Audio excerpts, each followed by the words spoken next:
suspect initially stopped abruptly the first time to avoid the stop stick set out by Officer Carlson. What was going through your head when he backed into Officer Doherty's car? Actually, I didn't know he backed into the car until Officer Doherty said it on the radio. I swerved to miss the guy whenever he stopped. I swerved to the left of him, and that's whenever he backed up. I didn't even know that he backed into him until he said it on the radio. When he said that on the radio, then what did you think? That this guy needs to be stopped. Were you in here for the safety of yourself also at that time? I mean, I didn't see the initial crash, but at that time, yeah, if somebody's running into you, I'm definitely going to be in fear for the people I work with and myself. So at that point, did you feel that continuing pursuit was justified? Yes, ma'am, I did. The second time the suspect stopped abruptly and backed into the car, you did actually see that one, right? Yes, ma'am. What was going through your mind at that point? That we needed to get this guy out of that vehicle before he seriously hurt somebody. Did you know that there was a civilian offender in the car? Yes, ma'am, I was aware. Were you in fear for the safety of your life and the life of your fellow officers? Yes, ma'am. At that very moment, I was just thinking we got to get this guy out of that vehicle. Did it ever cross your mind that use of deadly force could be justified in that situation? I'm aware that it could have been, but what was going through my mind is I had to help Officer Doherty because he was already hands-on with that guy, and I wanted to help him go hands-on and get that guy out of the vehicle. When you guys were up at the truck and he was revving the engine and trying to pull the trailer off the car, did you ever observe him try to put the car in reverse after the initial time, obviously when you backed up onto the car, or was he just trying to go forward and dislodge the? No, he was trying to go, he was going in reverse, but it was hooked on the vehicle he's at. So he was putting it in reverse and trying to go that way and then putting it back and drive and trying to go right. forward? Yes, ma'am.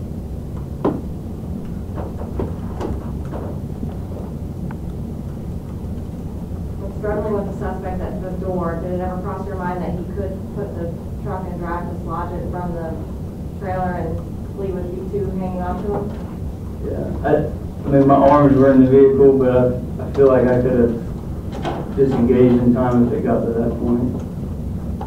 I didn't fully put myself in the vehicle. Do you know if Sergeant Carey was present when the trailer backed onto Officer Doherty's car?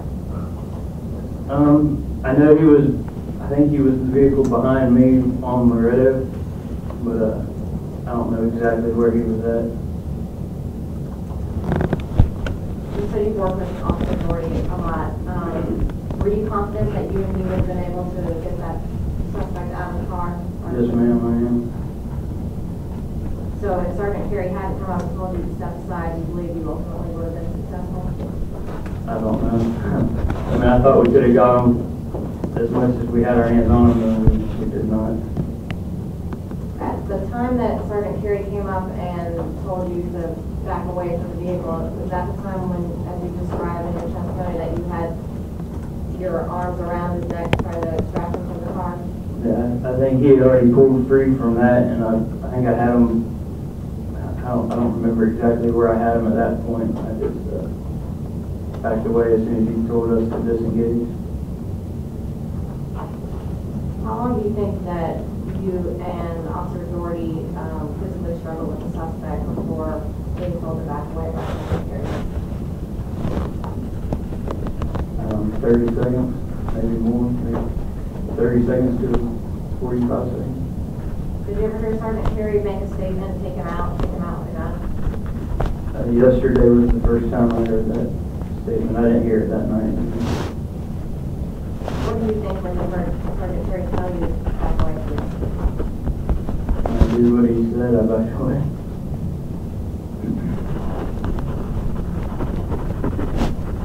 During the time that you and Officer Doherty were attempting to remove the subject from his vehicle, do you recall what commands, if any, were being given to the suspect by Officer Carey? Yes, ma'am. He told him clearly that he was going to shoot him if he didn't stop the vehicle and start listening to us. And I don't remember the exact words, but he was clear in what he was saying, that he was going to shoot him if he didn't stop.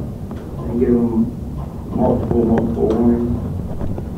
Did it ever occur to you that you would be justified in using deadly force at any time in this situation? At that point, yes, ma'am. Why did you decide not to? I thought Officer Carey had his gun already drawn and on the suspect, and he had actually stepped up and had a clear shot.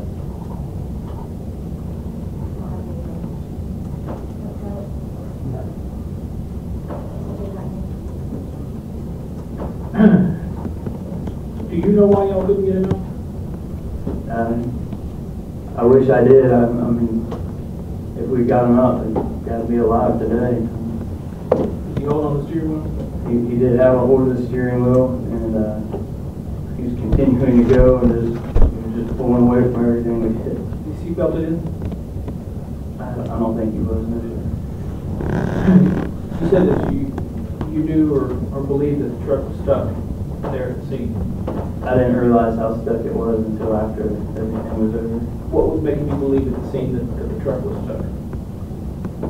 Because he was trying to go and he couldn't. Did the use of electronic control device or taser ever cross your mind? No, sir. I don't think tasing him would have been smart. At the time, I didn't know how stuck the trailer was on the Officer Doherty's vehicle, and if it did break free, I didn't want to tase the guy in control of the vehicle. Do you have any idea, or what did you think the reason was that he had backed up either time or both times? Go through both times. You didn't know about the first time? Yes, sir. I didn't know about the first time, and then somebody backs in you twice, and I'm thinking this guy's trying to hurt us, do whatever he can to get away from us. And that was your thoughts at the time? Yes, sir. When you left from the first time that you backed in Officer Doherty's car, how far behind Officer Doherty were you? Because it took you a minute because you had veered off to the left. How far behind him were you? I caught up with him before we turned on to Laredo. Okay, so it was that fast. And you know how far behind you Sergeant Carey was? I believe he was telling us to go ahead of him. Right there. He was somewhere like coming from San Jose.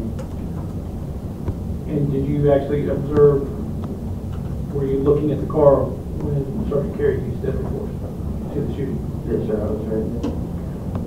I don't have any further questions. You said that the truck was somewhat stuck because it wasn't moving. Were you afraid it was going to move? Yes, sir. And you mentioned that you had your arms in there, but it was just your arms, and you thought you could probably get loose if it did do that. Yes, sir. How long have you been on here? I've worked at the jail for 5 years, but I've been on the street for 7.5 years. You heard Mark Larson? Yes, sir. I've heard the story.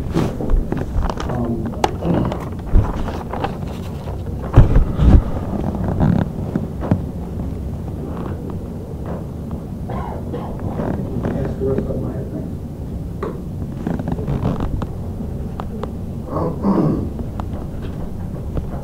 Not having a question. Yes, ma'am. Thank you.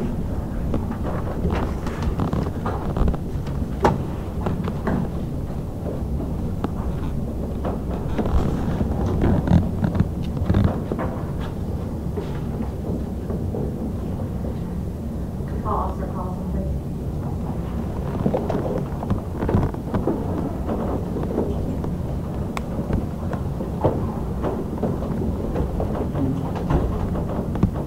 And have a seat right there in front of them. Did you take a pointer with him? Officer Carlson, if you will please state your full name, years of age, and your current assignment. Officer William Scott Carlson. I'm patrols in 3, Block 6. I've been with the agency for 16 years. And were you working in that assignment during this incident? Yes, I was. Describe your actions on the day of this incident. I was assisting Patrolman Bass at 1050 traffic stop at the Lowe's at Oakwood Crossing in St. Augustine Road. And I heard a call go out of a 14 in progress on Good Landing Road, or somewhere off of Good Landing Road. I'm sorry, if you have civilians in here, could you use common language? Yes, ma'am, I apologize. A criminal mischief in progress. and they had put out a description of the vehicle on the radio, or I'm not sure if it was on the radio or if it was in their additional, but anyway, officers were dispatched. Officer Doherty, I think, was dispatched first and was going to the house, and I'm not sure how Officer Holmquist got there as well, but they went southbound on the landing road and apparently passed the vehicle, and they advised HQ, they turned around in the vehicle. Again, this is all what I heard. I wasn't there, so I don't know. And the next thing I heard is they were trying to do a traffic stop at Hood Landing Road in St. Augustine. Again, I'm still sitting at the Lowe's parking lot assisting Officer Bass. And then the next thing I hear is that the vehicle was not stopping. So I felt at that time I could go over and assist the officers. And then the next thing I heard was that they were continuing westbound on Loretto Road, and that the vehicle was not stopping. So I got onto St. Augustine Road and headed southbound to get to Loretto. I activated my blue lights and sirens to see if I could catch up to them for a number of reasons. Number one, if I could maybe parallel them, couple them, keep traffic off of them from behind, or maybe if he doubled back, I could stop it and hopefully try to intercede. They continued westbound onto Loretto Road, and I think I first caught sight of them around, I think it was Lofton. I think it's called actually Lofton. The suspect vehicle was in front with a trailer, and Officer Doherty and Officer Holmquist were behind. I don't recall where they were. But what stood out to me was that the trailer was violently swerving back and forth across 3 lanes of traffic. There's an eastbound lane, a westbound lane, and a turn lane. And Officer Doherty and Holmquist were staying in their lane, but the suspect vehicle was clearly going across 3 lanes of traffic, unlike I'd ever seen before. They was whipping that trailer around. And he did it several times. And so they continued westbound on Loretto Road.